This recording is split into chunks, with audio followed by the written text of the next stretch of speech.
This is the Cult Fashion Podcast, episode 50, 50 Shades of What We Say. Superman.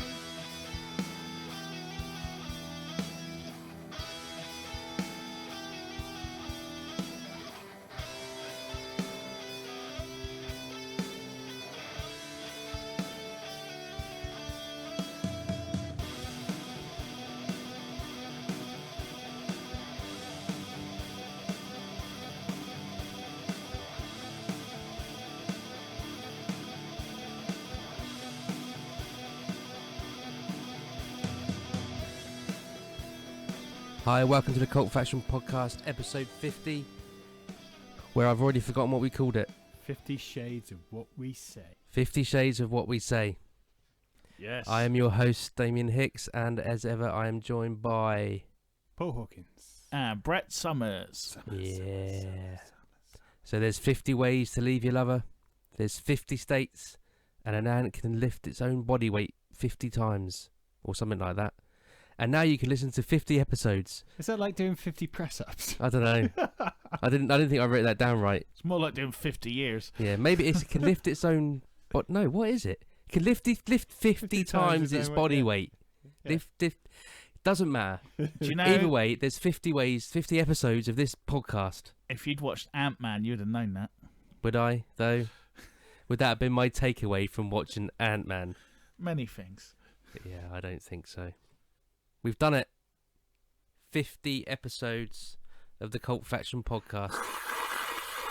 No doubt. Is that it now? That's the end of the run. Good night. I'm sure there's been probably 50 hours spent trying to think of a title for each one of those episodes. Because, listeners, that's what we've been doing for the last 40 minutes, is trying to come up with an episode title for this particular episode. It's shameful that we don't plan this far in advance. Anyway, what's been going down in Groovetown? What's your week been like, Paul? Well, can we not talk about the week? Because it's been crap, hasn't it? Still kicking off. I had a good week.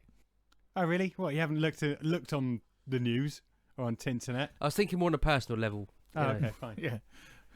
I didn't realise we were doing a global politics discussion. I'm sorry, that's the other podcast. Yeah. That's what I do on BBC One on Thursday nights. That's Russia Today that you host. Yeah, I'm trying to think, not too much. Glas nostalgia. No? Okay, well, Brett, what about you? How's your week been? I have done stuff. I was Seriously? Yeah, so how's your week, Paul? Yeah, it's great. We went bowling, went food, did stuff with the kids. Went Paul. for food. Bowling. Paul. Went food. Paul, you just reciting Summer Nights. Yeah, so just chilled out with the kids for a couple of days, then back to work. Cool. I've been on half term, so it's been great. Awesome. And I would like to thank the hurricane for giving me an extra day.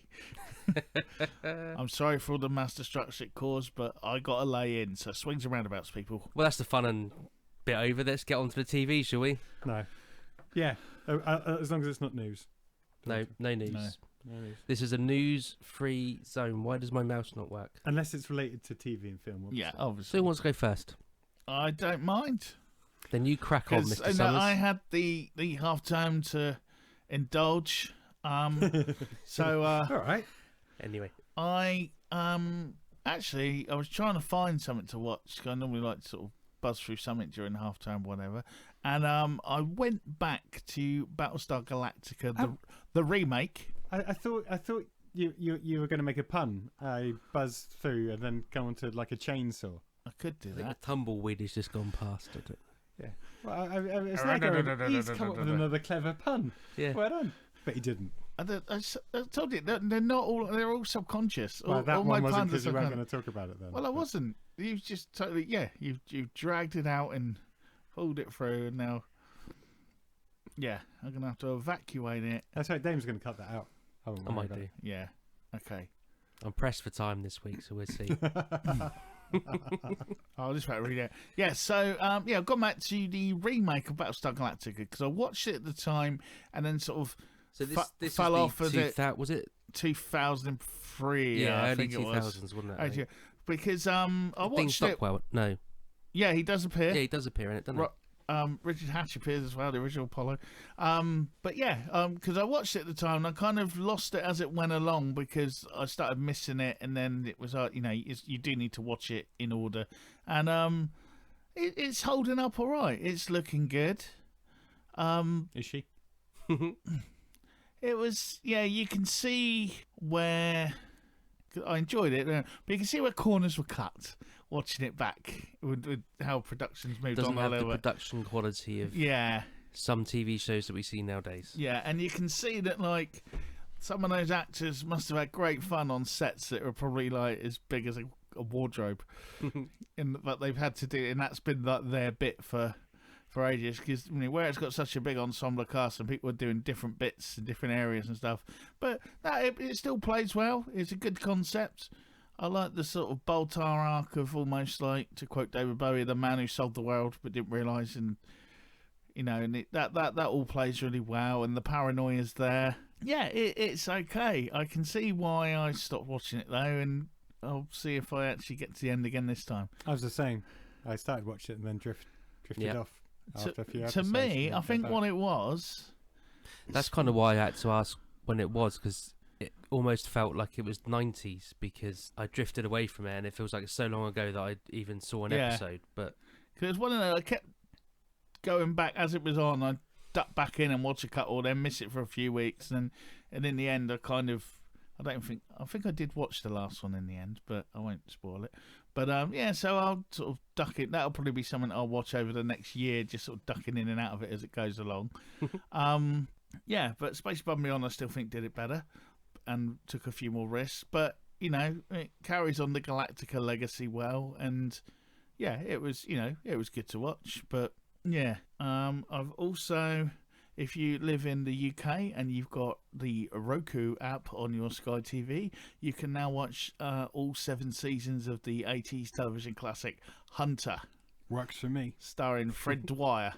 I've only watched the first couple because I was just so excited it was on there, and really good for 80s TV cop show kind of way, but it is a little bit more brutal than most. You wouldn't see some of the things in Hunter. You wouldn't see them in TJ Hooker or even the A-Team or anything like that. It was a bit later night version of that sort of stuff. I think I had a crush on his partner as well. Stephanie, Dee McCall, Stephanie something. Yeah. I think she did follow us on Instagram for a little bit. But, it was on later over here, wasn't it? Yeah, I think it was like 8, 9 o'clock. Yeah, something like that. And I think I remember it being on Late Night Late or something like that. They'd run them all, yeah. But so Hunter, if you've got the Roku out, Hunter is sat there quite nicely next to 21 Jump Street and a few other shows on there. I've also, this is my big one, the most recent show. I have watched Bel Air. Ooh.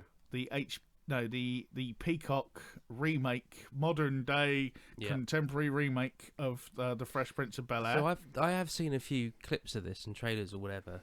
It doesn't actually look that bad. Is it gritty? Is it hard? I went in because, again, there was nothing on one afternoon in half term, and there was a storm outside, and it was like, well, I'm not going to do much today. So I had a look for it and thought, I'll tell you what, it's only 45 minutes or whatever it is.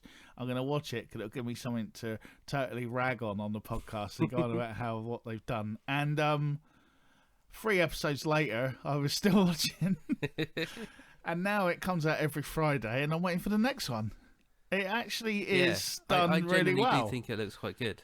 And what I really like about it is that Carlton is a total asshole in like the highest way. I would use a different word, but even that on a podcast, we can't C-bomb. We do swear and drop an F or an S now and then, but I can't C-bomb. But Carlton is a total utter Carlton, yeah, he's a total Carlton. And New Jeffrey, who's an English actor whose name I've forgotten now, and when you see him you'll recognise him, but he is very much, he's more Alfred the Butler than he is Jeffrey from the Fresh Prince of Bel Air. Yeah, but he's the house manager or something, isn't he? Yeah, he's like the house manager. They've updated the role a little bit because Uncle Phil is a lot more. He's like a running to be the judge at the moment, so he's got the whole political campaign behind him. So you've got all that. They've updated the oldest daughter is like a socialite, social media darling and all that, which fits. And the younger daughter's pretty much the same sort of thing. And Will again, he actually does get in a fight, and his mum got scared, and he even drops that bit in, so it's just quite nice. There is a little drop. You in could of not. That. There's no way they could not do that. He goes, "How do you know?" He goes, "I got in a fight. My mum got scared. She moved me here to Bel Air with my aunt and uncle." Or something. He actually says it, and that was quite nice. But it doesn't do it too much. The only 90s thing about it is that they've given him the same haircut, but that's about it really. Jazz is the taxi driver that picks him up when he arrives, and they become friends, and he runs a record shop and knows people, and but it isn't too much. It's more on the social aspect, fish out of water, rich, poor, and a lot which I'm not qualified to comment at all on, but there seems to be a lot of the sort of where Philip is running for like the Justice Department or wherever it is in America. I don't know all their legal system thing, because he wants to be like the high judge or whatever. There's a lot of the, well, what are you doing for the average like black person and all that, compared to, you're a rich guy, you're not the person we all grew up with, you're out of touch. And it looks like Will's helping him reconnect with that bit as well. And there's a lot in there. I mean, I'd be interested to see what people in that sort of community and that who it's aimed at, what they would think of that. Because Bel Air? Well, no, I was talking more of like that, because obviously that sort of African American group, that's what it's kind of aiming at, and those are the issues it's trying to raise, especially a lot of the sort of the BLM stuff and all that sort of thing fresh at the moment. It'd be interesting to see what the reaction that is. It seems to be doing it the right way. But it's not too sugary sweet either. Things don't always have happy endings. Things haven't. There are little threads that go on. There are little things hinted at that you're like, did that happen or not? It's not all rounded out. It's like the seasons go in. By the looks of it, like one story. It's not like the old, every half an hour it rounds up and everyone lives to tell a tale again, and everything resets to the next episode. It does. Actions have consequences. Is it weird watching it without any canned laughter every minute? But when that show the original first started, I really liked it, and by the end I hated it. Although it was nice when they got Arnold and Mr. Drummond in to buy the house near the end. But I would really recommend it. I went in totally like get my list out ready to things to sort of crap on this program, just so we had something to talk about a day, and then suddenly I was like 4 hours later, because I think they put when I looked, there was 4 episodes on, and I think the 5th one, I think a new one goes on every Friday, so I think there's been 5 so far. I don't know how many. I want to say there might be 8 or 9, but do give it a watch. I was surprised. They've again, like Battlestar Galactica, they've reinvented a cult classic, and they seem to have put its own spin on it, and it's doing well. Cool. I've got other things, but I'll let someone else talk now. Yeah, Paul, what have you been watching? So I'm going to quickly mention Trigger Point. Oh, good. Because that's about one of the only things I've been watching this week. And it's apparently there's going to be a season 2. Yeah. Have you seen it all now? I have now, yeah. Crap, innit?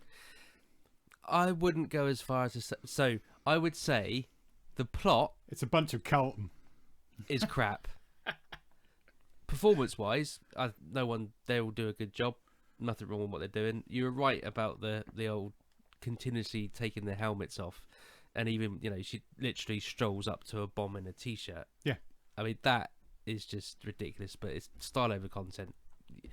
You buy it once you've suspended your disbelief. Just let the performance be the performance. I just found it really obvious as well. Yeah, I knew they were doing a backdraft thing from episode 2 onwards. It was always going to be the case, even if it turns out to be slightly less backdrafty than was pointed out in the second to last episode. I flicked over when it was on this week for about 5 seconds. There was a guy stood, I'm not sure if it's an alleyway or a street, and it was a close-up, and his face made about 18, he had sort of brown curly hair, and his face made about 15 different poses, and he's sort of contorting his face, almost like watching Lee Evans or something, but he didn't even speak at that point, and then I turned over again.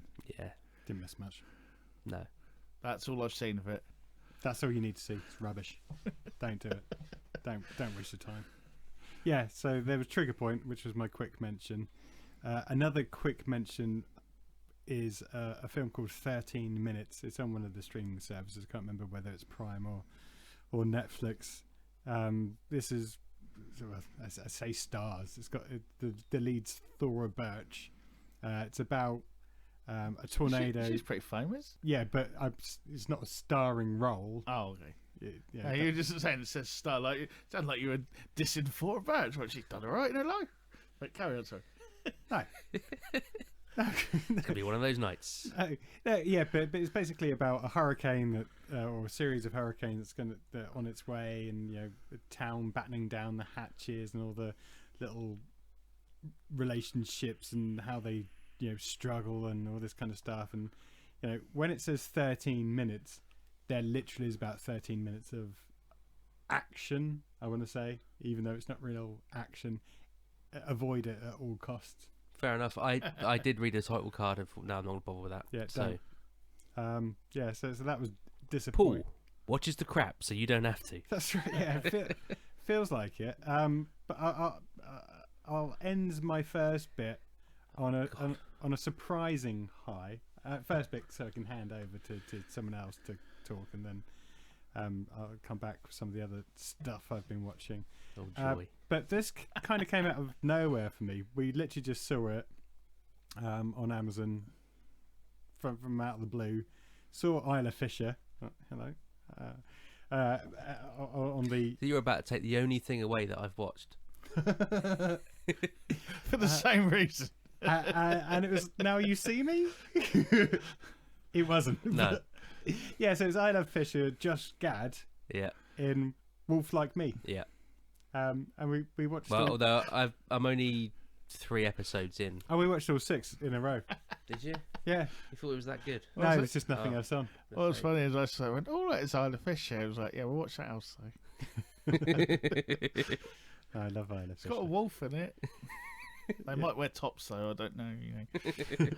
Yeah. So for those that haven't watched it, it's about a couple that seem to be drawn together by the universe for whatever reason, normally involving car crashes. Starcrossed Lovers. And No, that's just what she says.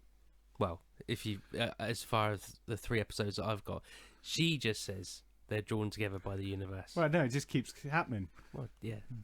Literally crashing into each other in cars and stuff. And the first time it happened again, it was a bit funny. Then it happened again. You know what, I have a real problem with the severity of that crash, because when they do the wide shot of where that crash happened, there's absolutely no way she could have been going at that speed to T-bone the car to upend it like that. Anyway. Oh, yeah. And there's another bit as well where they have another crash, and then he basically trashes a restaurant, even though it's just across the street. It's like, seriously, how can you go that fast? Like, from one end of the street to another and trash a restaurant. The Speed Force. Yeah, so anyway, so they're getting together.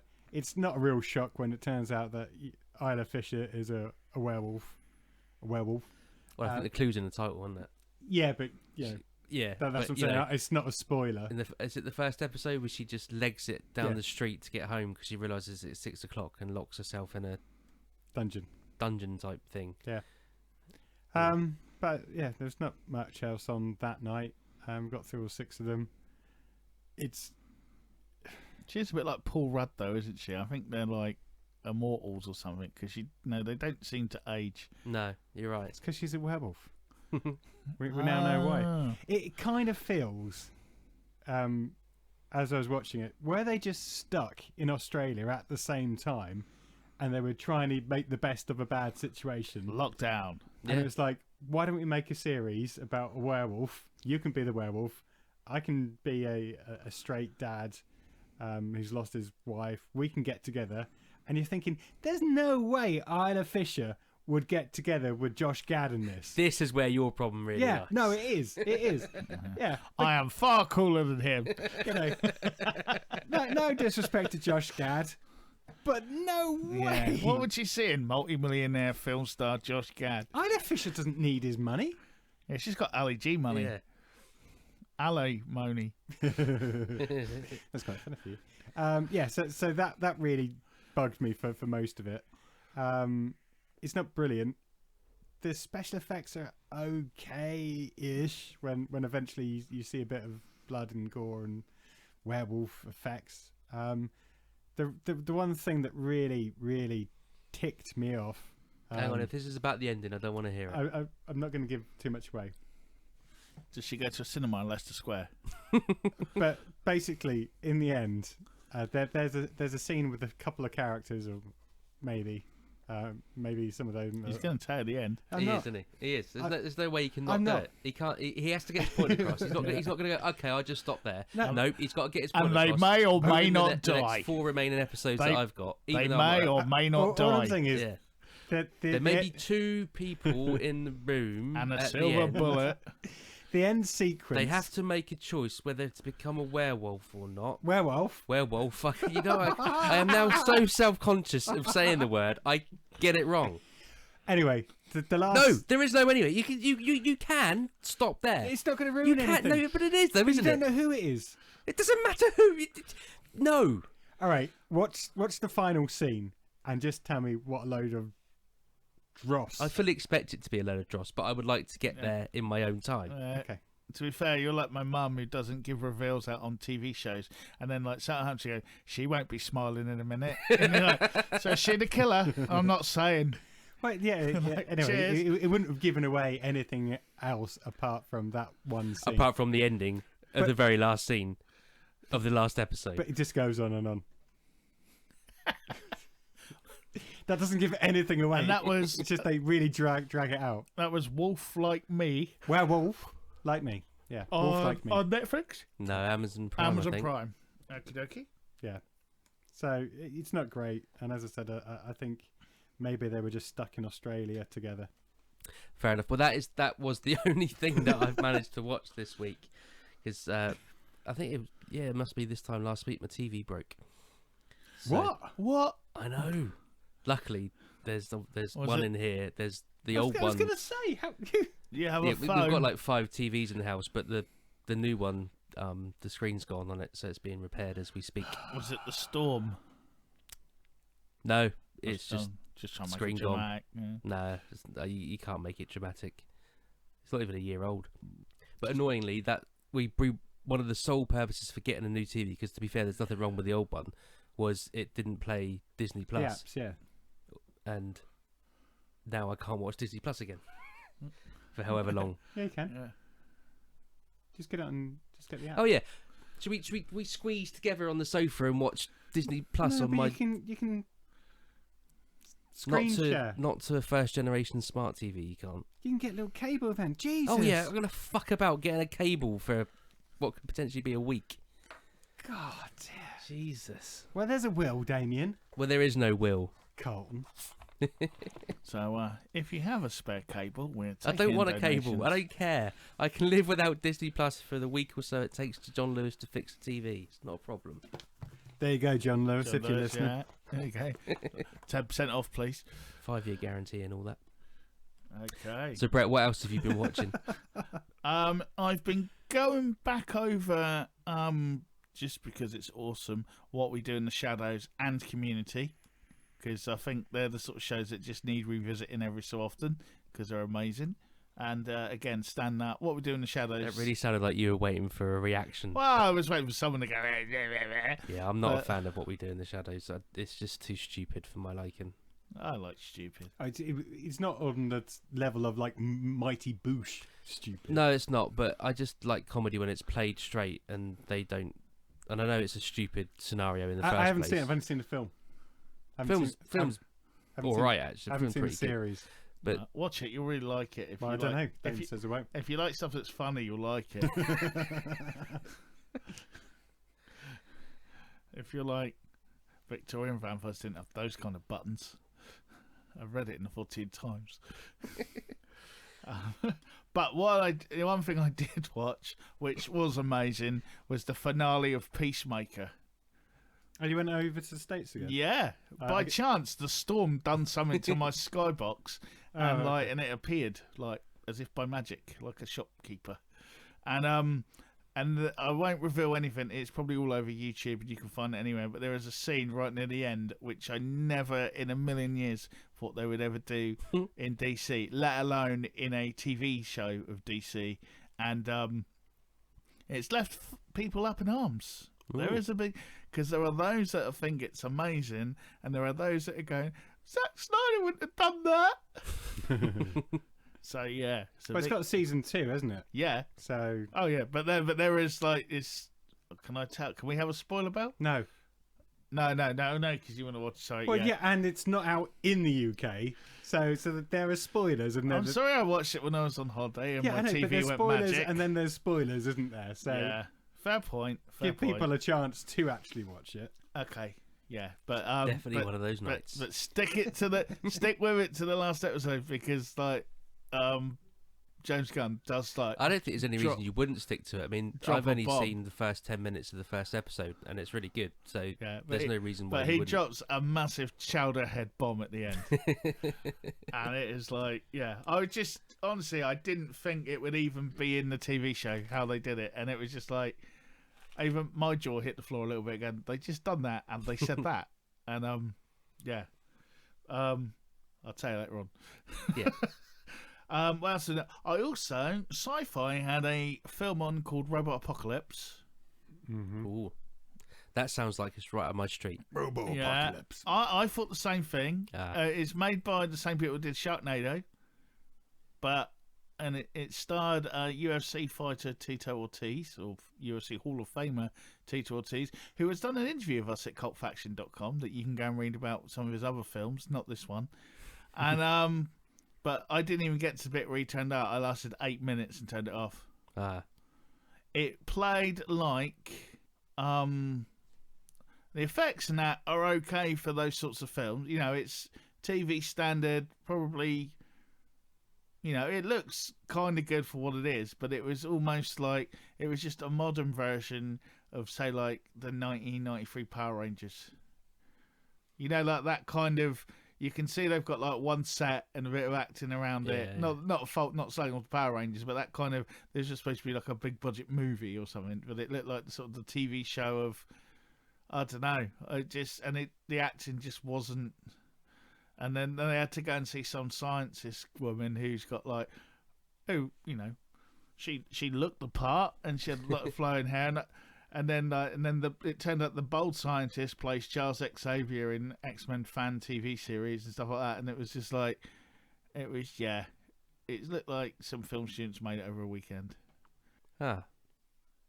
but not in a good way. Won't bother with that then. No, I literally 8 minutes. It was. I think that's the quickest I've turned a film off since what was the other one I turned off? 50 Shades of Grey. Yeah, no, that was less than that. The Jack Sparrow one, when there's loads of him.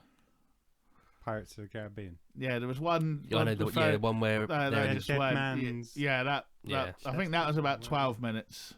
So I don't know if it's a record, but it could be a record of like, you know, you're looking at a guy that watches most things. But yeah, it was too, like, the thing with Sharknado was it was played straight, and that was kind of it. The first one was kind of serious, but it became the joke. Yeah. And then they knew the joke, and it worked. But with this, it's played, but it just looks like a sort of cheap TV pilot that just didn't work. Yeah. Okay, we'll give that one a wide berth then. Yeah. I think, is it time for the pool show? I've got one more thing. No, that you I'll come back- haven't.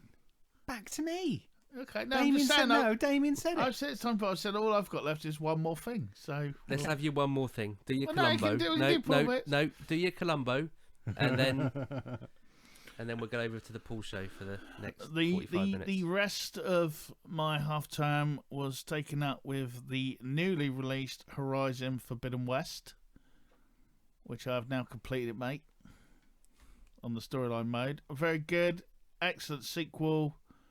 Lots of stuff to keep you busy. I've still got loads to actually do on side missions and other stuff to unlock and all that, but the main storyline bit I have completed now.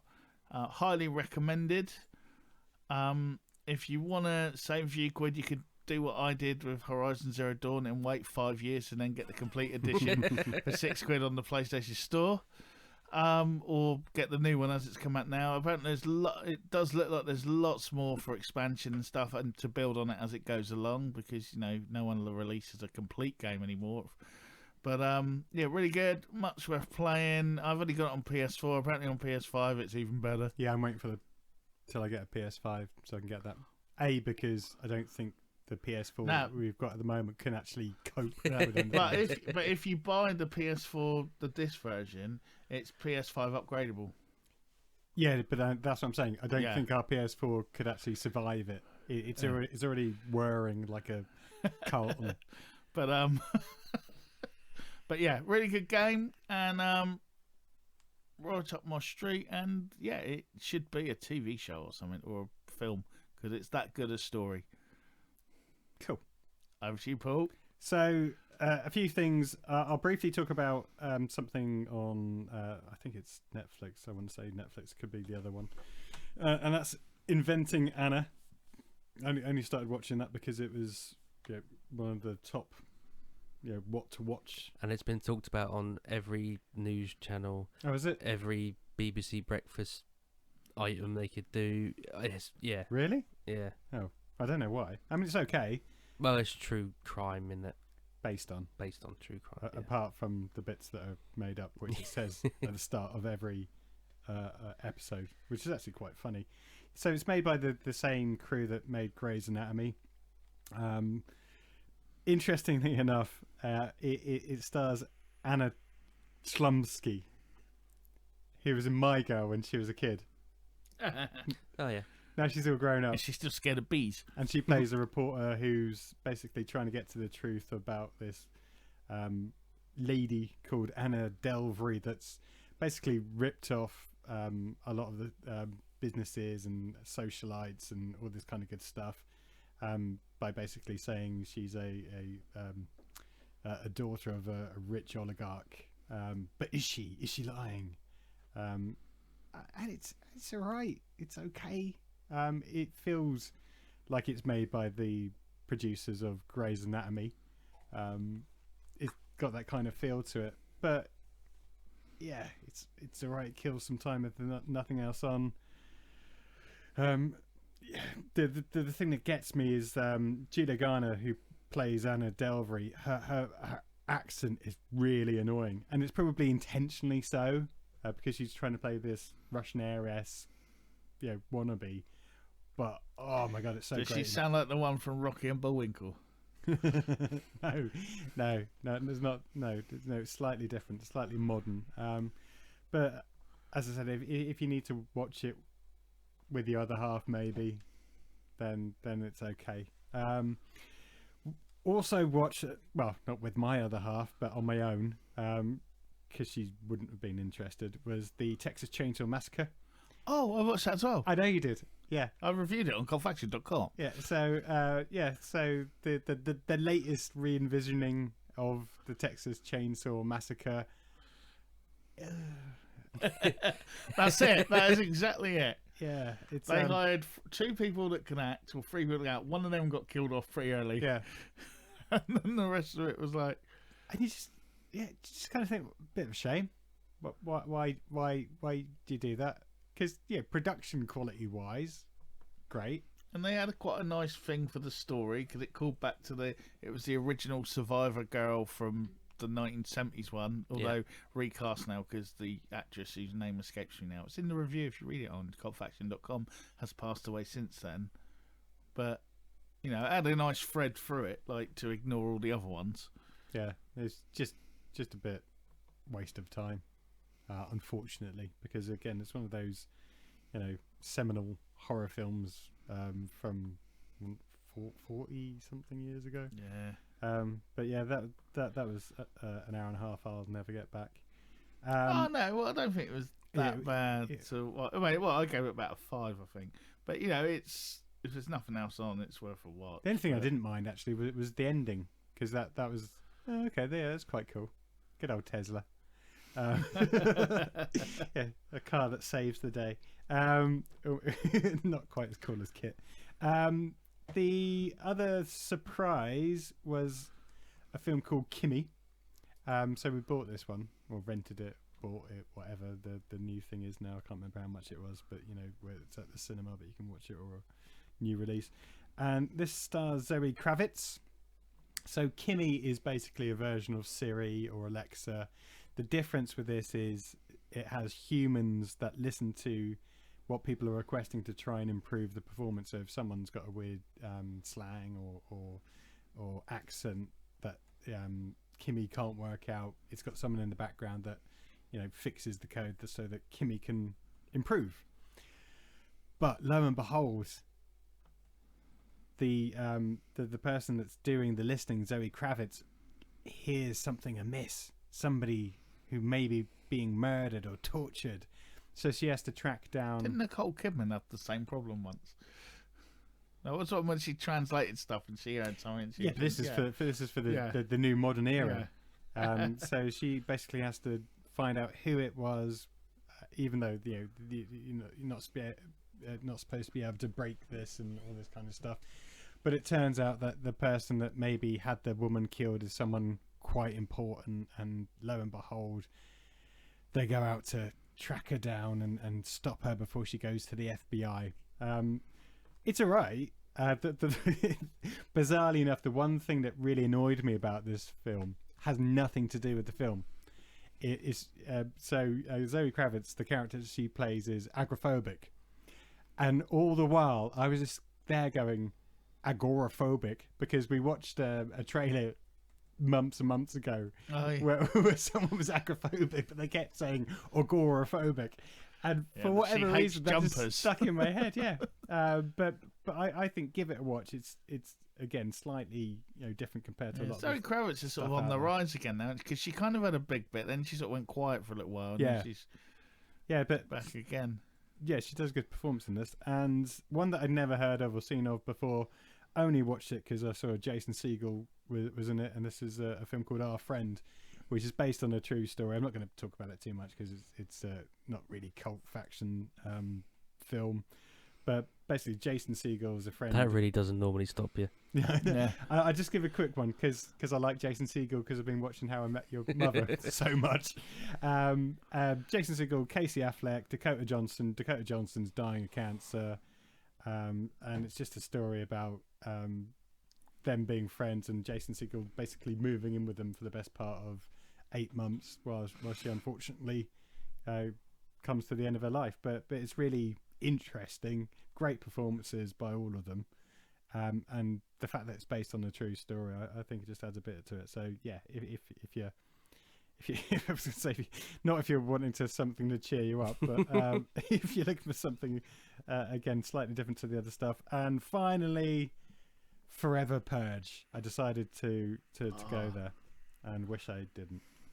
Yeah, I watched the first Purge, and I think that's the one I've ever seen. I didn't mind. First one was alright. Yeah, as a concept. Yeah, and that's the thing. But the Forever Purge is, well, we're not going to do it just for one day. We're going to take over and just cause anarchy now. And it's like, oh, okay. Yeah, so, I haven't watched it, but I think I remember from the trailer we all said the same thing. Oh, because they took the concept of the Purge away, haven't they? Yeah. That was what made it. You had 24 hours, what it was, to do cool stuff and then go back to normal. Like, now it's just Mad Max. Yeah, exactly. Any just form really of apocalypse type nonsense. But really not as good as anything like that. Oh, yeah, no, not too. I just remembered one more thing. It's only a quick one. Okay. It was the season finale of Death in Paradise. Oh, I am so behind on Death in Paradise now. Okay. I've only seen the last one I watched was the murder that wasn't a murder but was a murder. Yeah. The finale, I will say then, I'll do this spoilery. There is a kind of duff moment, EastEnders style, that will roll over to the next season. Ooh. I won't say what, but I'll leave that. And also, the old white hair bloke with a beard that's playing chess, I spent the whole episode going, who the hell is that? And you will do the same. I'd let you know it's Paul Bown, who was in Watching. Oh yeah, I know. Yeah, we're watching like the young dude in that. The young dude in Watching is now a really old dude. I think I would recognise him all the time because I recognise him, but he's almost like a slightly balding, flick back, white haired man with a white beard now. Well, Watching was. He looks more like Alec. Yeah, but he looks like Alec Guinness in A New Hope now, rather than. But yeah, so he's in it, and That's who it is when you start banging your head against the table trying to work it out. But something else on you just saying that just reminded me. Someone posted something on Facebook this week, and it said something, it was about Marty McFly. And it was, if Back to the Future happened today, Marty McFly would be going back to 1992. And that really messed my head up. Really did. Yeah. I've been thinking about that all week. It kind of ruined me a little bit, that did. Thank you, whoever posted that. This is some bullshit. Okay, that signals it's time for us to talk about Resident Alien Season 2, Episode 2, The Wire. Anyone want to go first? Yeah, I'll go first. I would say... Doesn't even look like Paul's paying any attention to us. Yeah. He's doing his own thing. I think playing he's some sort of Clash of strategy Clans. game on his iPad by the looks of it. Are you Clash of Clansing while we're at work? Something like that, Clash of yeah. Clans, yeah. I needed to get my second attack in. Okay. You do that, buddy. Right, but back at work. No, yeah, The Wire I thought was a great episode. I was a bit, if you remember, I was a bit ropey on episode 1. You were. I liked you it. were I liked dissing it, but basically. it was kind of, it wasn't what it was. Whereas this episode was all that it should be. I really liked it. What I thought was genius from the writers in this episode is that they managed to interweave so many characters into sort of 40 minutes and get most of them over to the audience in some way or other. Even sort of like the random Native American characters who are kind of almost background characters. You even got a bit of personality gleamed out of them during the poker games. You know, like just sort of. So suddenly, like all these, the town. I forget the name of the town now, but the town Patience. is Patience. Of course it is. Oh, we need, yeah. It's you know, you're starting to get those personalities out now, and it just showed you what you can do in like 40-45 minutes with, say, like 10, 12 characters, when there are other shows that have got 3 characters and can't get that much personality out of them. Do you know what? I'm liking the interplay between the sheriff and the deputy. The way they've expanded on that, and just the way the sheriff is just a bit weird. Yeah, and I'm liking that. And how the deputy's sort of gaining more and more in confidence now. Yeah. Like when they go to the house showing and he tells her what to do, and she just takes over and shuns him straight away. Like. It did make me That was chuckle cool. when he's looking through the binoculars, and I can't remember what it was. It's like, it just looks like some big bird is eating a small mouse or something. She's like, "Well, can I have a look?" Like, no, something could happen in the exchange. Don't know why, but that just really made me chuckle. No, he had a few nice little one-liners here and there, and yeah, I like the way he was trying. The key to surveillance, or the key to undercover, is a really good backstory. It's like, I'm an ex-ball player. I'm also a fighter pilot. I put fires out as well. Oh, yeah. But it was good, but it moves the whole thing along, and we're getting what I like is Harry's perception of Earth and where it stands, and how he can build his bunker and save Asta. Yeah, Asta? Steve save the girl, and and sort of like that, and it's very almost, I don't know, very without making it sound, but it's very Spectrum-like, isn't it? And his character is very, like, his understanding of the world is very kind of on the spectrum of thing, where it's like, well, that means that, so that'll be it then. And it does kind of in Alan Tudyk, or you want to say it, does work that really well, and how the other characters relate to that is brilliant as well. I still like the fact that he still doesn't care about the world. Yeah, he still doesn't care if that dies. He's just more concerned about how he can be alive with Asta. Yeah. And not the dad, in case they make him the servant. And he's too big. It's just how he can cook, but he is big. But actually, it's her dad, so yeah, they might team up and make me the servant. Yeah, just that whole thought process, I think, is just the genius in the writing of the show, and Mr. Tudyk can just pull it off as well, because to some people that would have just either been deadpan or just maybe offensive or whatever else, but he toes that balance right. But the intriguing thing we're getting now is the actual doctor that he's killed off and replaced might not be the nicest person either. Yeah, well, this is what the question. I can't remember what the sheriffs are actually investigating anymore. It's just because there's a load of dodgy stuff that's gone down. They think that something's happened that he's done, and they found that foot in the lake. Yeah. So that is the original Doctor's foot in the lake. So they're trying to work out what's bloody going on. Whose foot is it? Why is it there? How did it get there? Is it his twin or?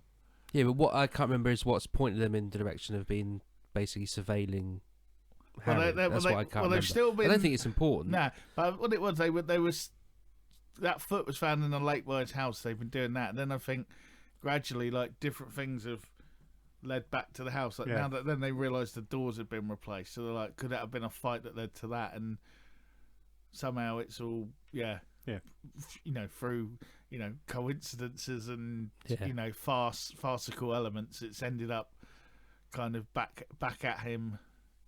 And it looks like there's a story there, especially about the house where he was going to sell it and then he paid it off in cash. And so we might find out that got ties to the mob or something. Yeah, there's something there. Someone might be collecting. Yeah. But also, like, you get all that bit and the slapstick of Harry trying to, like, how he's going to survive Earth. But then also you get the seriousness of Asta trying to reconnect with her daughter who doesn't know it's a daughter yet. Yeah, because that kind of petered off a little bit in the last few episodes of season 1, didn't it? Yeah, it was all kind of like that. And then we've still got the his obsession with Law and Order coming back into it, and now on The Wire, as this episode's called. Are we still liking the octopus? I'm loving the octopus. Yeah. Hasn't lost it yet. No. Nathan Fillion again, earning his money. I'm not sure if I like where it's going with Max and how long they're going to drag out his hair, and whether that's just going to. It's a little bit too silly, but if they only do it for like this part and some of the next, then it's a comedy, it's a joke, it's a gag you can get away with. And I think the other comment I made, and it's not necessarily a bad thing, but it feels like what they're trying to do now is build up the other storylines to think about season 3 and season 4, as opposed to they're just going to get aliens and big war on Earth and so on. It seems like they've got that long-term strategy now, is that we need to develop the other characters, the other plot lines, and that's the way we're going to get those additional series. Well, they've got to find a way of expanding it slightly. My thinking is because you saw the commercial for, I forget the name of the other town. Yeah. But the mayor was rival watching the mayor commercial. on it and slagging them off and stuff. We've got loads of fresh fish in our lakes, no dead feet and all that sort of stuff. But maybe they're expanding the world that we are currently seeing. It's not just Springfield. Yeah. And don't forget Sarah Connor's still out there. I forget what her name is in this. I don't remember what happened to her character. Well, they got to the base, didn't they? Just escaped with the ship. He escaped with the ship, so she'll be around whenever they can afford her again to come back. Yeah. Maybe like a final episode of the season type thing, or because what happened to the other two, the agents? So we had this conversation last week. I think it seems, I can't remember myself, but I think one of them's been killed off. Yeah. But the black fella is still about because he was the one lurking in the other doctor's house at the end of episode 1 when what's her name came back and returned the plate. Yeah, because they captured the wrong doctor then, because the boy said it was the we talked about we did talk about that last week. But but I just thought it was a great episode. And I think my memory's shocking. Lots to go through, lots established, and I think I'm very happy with this week's episode. Yeah, I think it was good. It was a little bit fillery in parts, but you have to have that when you have an opening episode of season 2 that has to kind of catch you all up. You then need to, for want of a better term, take a breath and sort of start establishing the next level, the next plot for the remainder of the season. So it was all good. Oh, and I do like the best friend who's the barmaid, Darcy. Yeah.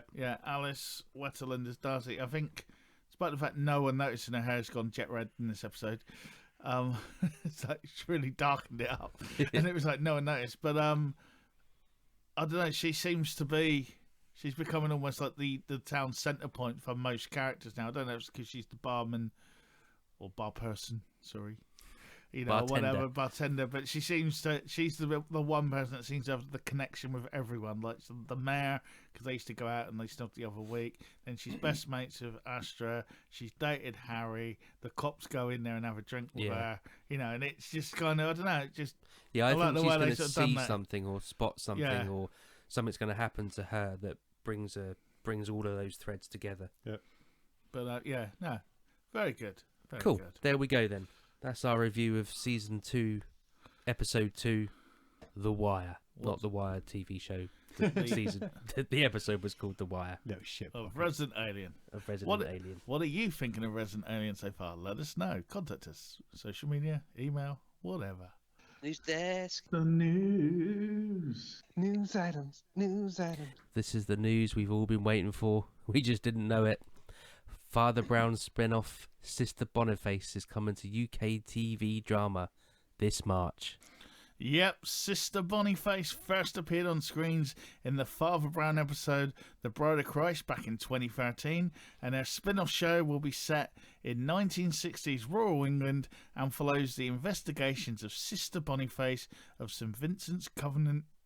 She's a nun, she's a moped rider, she's a winemaker, and a part-time forensic scientist. What more could you want from a show? And apparently, at a time when police forensics is rudimentary, Boniface's IQ of 156, her PhD in forensic science, plus an addiction to popular detective fiction and a fully equipped crime laboratory makes her invaluable in police investigations. The opening episode will be titled Unnatural Causes and will begin at the Great Slaughter Mangold Wurzel Festival, obviously, where the body of a young woman is discovered stuffed in the Aunt Sally. Cause of death is asphyxiation by sawdust in the Lucky Dip. I want to watch this. The Sister Boniface Mysteries will arrive in UK drama at 9 p.m. on the 11th of March with Lorna Watson in the lead role. I must admit, I was kind of thinking, oh, who cares? And then reading about the actual storyline, it's like, oh, okay.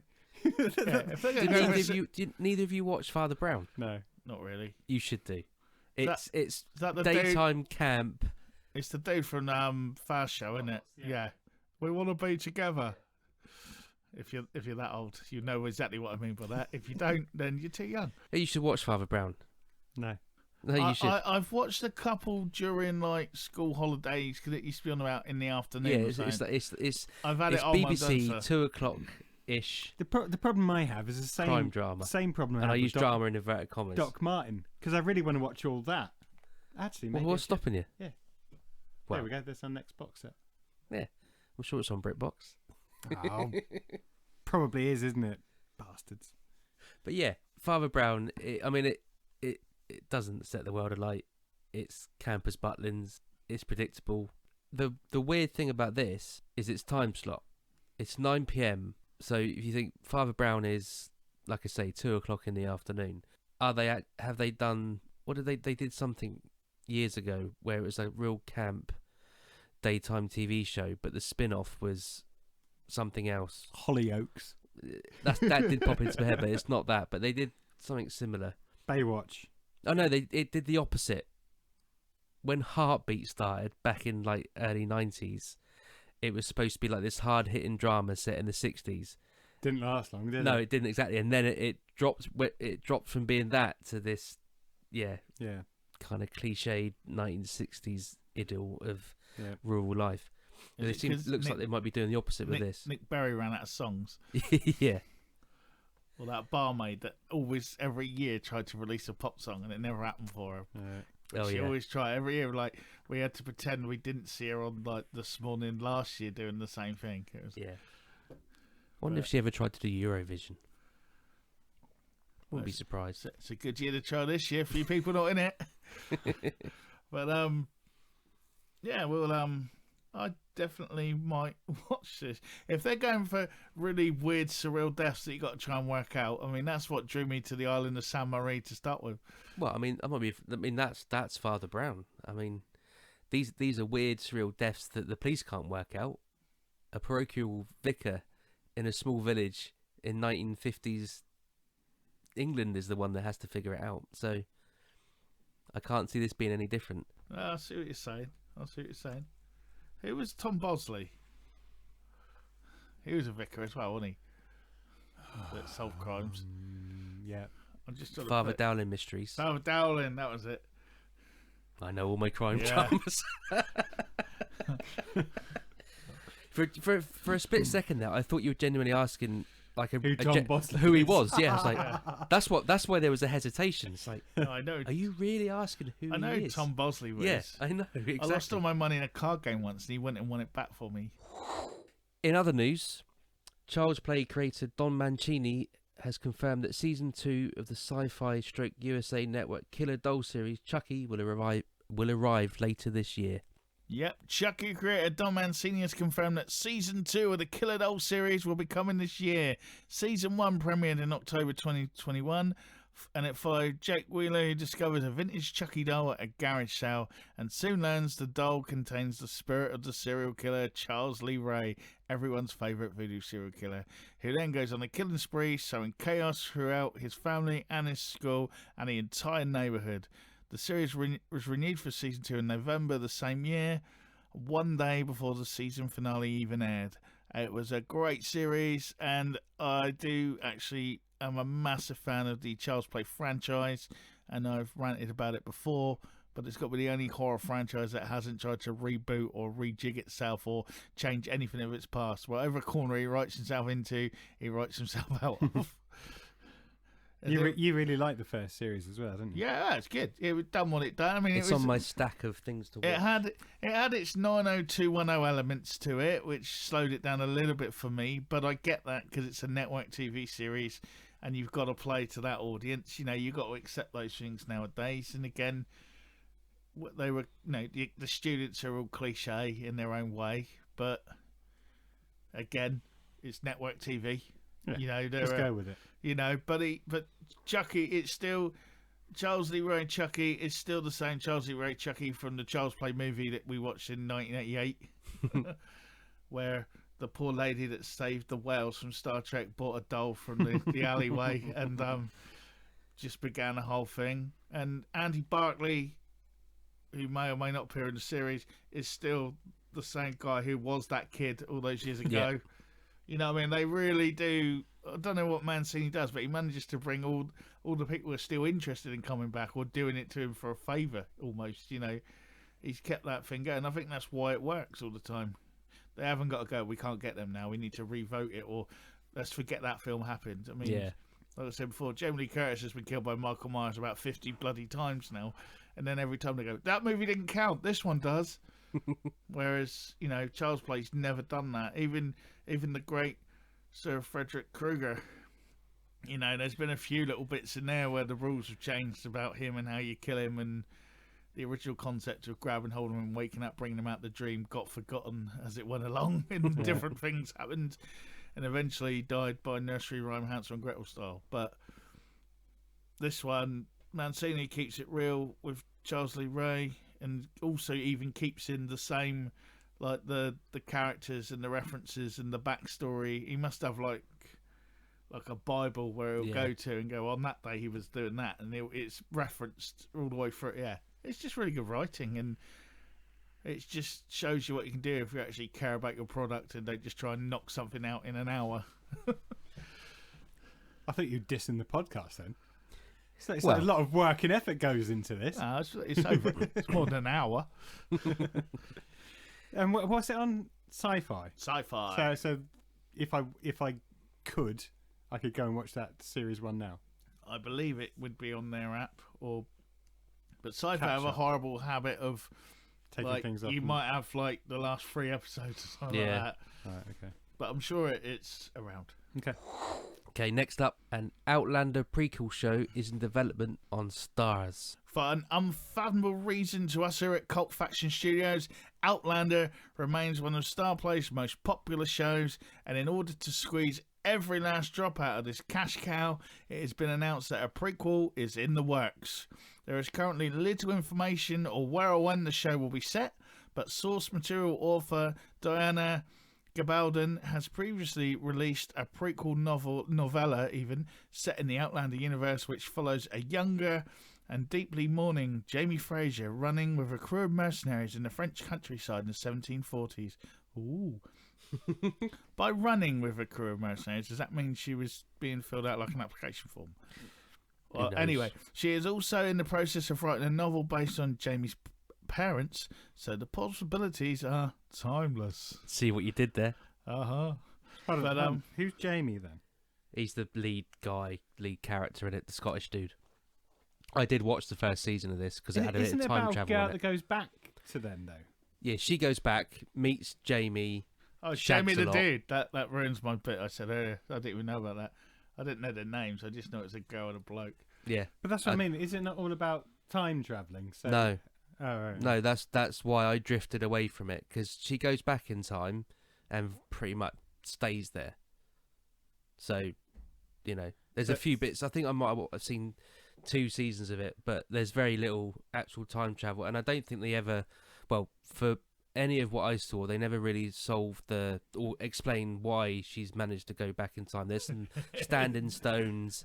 There's some. Is there a bit like every so often where she would like, oh, why did I time travel? Or well, we forgot that's even happened now. It's like, there she is. She's in that time period now. Off we go. No, because I have seen bits of it when Sarah's been watching it, and she's like, you know, making penicillin that hasn't been invented yet, or putting a bet on.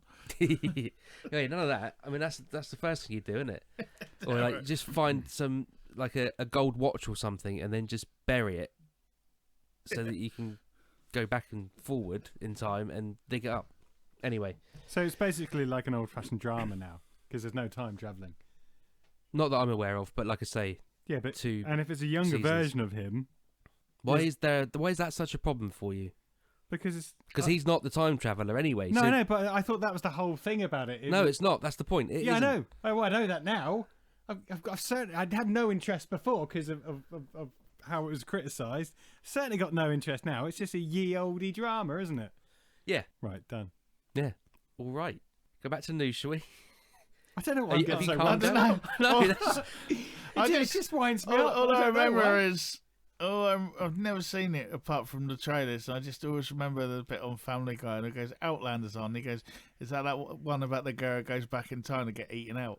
yeah. It's just like, oh, that's, you know.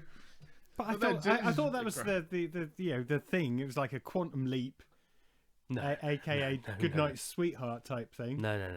So there's no reason for blokes to watch it at all then. No. I don't know. Is she It's, married it's or all not? romance stuff then. Yeah. Right. Yeah, it's time traveling Twilight, isn't it? Well, it's not It's not even anymore. that, because it's kind of like I say. There's not a lot of time travel in it. No, but like once it's done, that's the, Yeah, pretty much. that was the hook, and then you just then like that's it. So, but you keep watching it, hoping that maybe like That's what I did something for the will first happen. season, because every now and again, you know, there'd be like she would be back in Yeah. her present time because she's like from the 1950s or something, and so she'd look out the window and there'd be a Scotsman playing the bagpipes like mysteriously under a lamppost or something. I said, oh, okay, there's a reason, there's a something going on. David No. Bowie clown. None of that nonsense. So yeah, all a bit disappointing as far as I'm concerned, and how it's managed to last 6 seasons. I think the sixth one comes out this month Because it's Just bizarre. sparkly. Anyway, back to the news. Don't Hug Me, I'm Scared. New episodes are almost complete. That's right. The Don't Hug Me, I'm Scared TV series based on Becky Sloan and Joseph Pelling's surreal YouTube horror shorts has finished its sound recording. Originally announced in 2018, with the pilot episode premiering at the Sundance in 2019, the series follows the disturbing adventures of Red Guy, Yellow Guy, and Duck, an unfortunate trio of Muppet-like creatures who appear to inhabit a safe and cozy children's TV show universe, but are constantly forced to endure frequently gory interludes of nightmarish psychological horror instigated by a variety of sadistic singing puppets. Think Sesame Street, directed by David Lynch. A post on Sloane's Instagram account has revealed that the sound recording is complete and the series will consist of 6 episodes to be broadcast on Channel 4. No news yet on when that will be shown or when the rest of the world will get to see it, but we will keep you posted right here on Cold Faction. I haven't seen it, but it reminds me of an episode of Gumball. YouTube it if it's still available. It's brilliant. Yeah? Yeah. Cool. So, finally on the news, the trailer for the Adam Project has been released by Netflix. It's directed by Sean Levy and stars Ryan Reynolds, Mark Ruffalo, Jennifer Garner, Walker Scobell, Catherine Keener and Zoe Saldana. And the tagline says, after accidentally crash landing in 2022, a time-travelling fighter pilot, Adam Reed, teams up with his younger 12-year-old self and his late father to come to terms with his past, whilst saving the future. And the trailer looks action-packed, and it just looks like it's going to be a fun film, bit timey-wimey. It drops on March the 11th, so not long for that to go. Cool. What do you think, Paul? It's Cult Faction favourite Ryan Reynolds doing what Ryan Reynolds does best. When you say Cult Faction favourite... Shut up, Damien. Cult Faction... You love him. I do have a bit of a man crush on him. He's brilliant. He's just a genuine nice guy as well. You know, he's always donating to charities and stuff. Football teams. Yeah, Wrexham Football Club. No, and charities. Him and his good lady wife. I can't remember the name. Blake Lively. That's the one. I remember that name. Yeah. Yeah. So it is a Ryan Reynolds film. Him playing the same character he does in most of his films, which is great. Ryan Reynolds. Yeah. If it ain't broke... To be fair, exactly what I was about to say. If it ain't broke, don't try and fix it. There's nothing wrong with Again, that. you got to remember, this is the sidekick from Two Guys Ago on a Pizza Parlour. Yeah. He was the third wheel, and he smashed it. And as well, you got a film where you've got Deadpool, Elektra, Gamora, and the Incredible Hulk. Actually, I'm amazed Zoe Saldana managed to do it as well with all the other films that she's making at the moment as well. And there's another Star Trek film being made. Yeah, it's been announced, isn't it? Yeah. She's got the Avatar stuff. Marvel. Yeah. Star Trek. She's earned her money from franchises, hasn't she? She has made sure that if everything goes tits up for her, she is sorted on the convention circuit. Isn't she, like... I can't remember. Hasn't she now got the record of being in the most blockbuster or amount? Yeah, she must be up there with like Marvel, Avatar, Star Trek. I'm sure there's something else that we've forgotten, but that she was in. And Probably Mission Impossible. There's been so many of those. Is she in that? I don't know. It was a rack my brain. Yeah, I was just no, pointing out the fact there's been so many Mission Impossible films. It's virtually impossible for someone not to have been in one. Yeah, no, that I don't think I've been in a Mission Impossible. Okay, so what was that film? That Adam was Project. The Adam Project, March 12th. So that was an important conversation, and I felt it had to be had. But that wasn't the one I was talking about. You both came bursting in the studio earlier, talking about something that apparently I said I liked. Morbius. That's the one. Yeah, no, that's just out. So we've done the trailer now. That's just out soon. Oh, is that what you got? You both came bursting in. Well, no, he was on about the other one, Brett. The series. Moon Knight. Moon Knight. Because Moon Knight comes out this month. Yeah. The one that you're probably not going to be interested in, as opposed to Morbius, which you say you're not, but you really are. Am I? You could be. Like I said when you came in here, I want the episode I said it was in and a timestamp of when I said it. So then, is that the end of the news? We're all done. Anything else we've missed?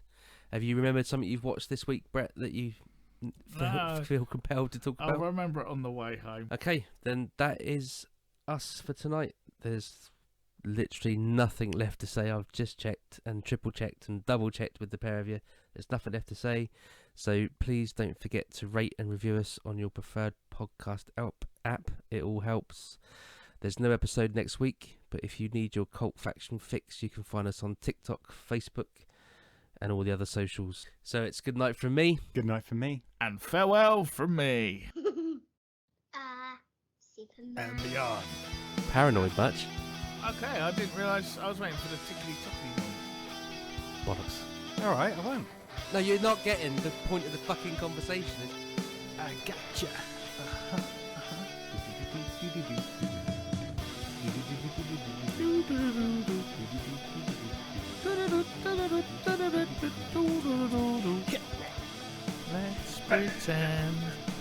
Let's pretend 50 episodes.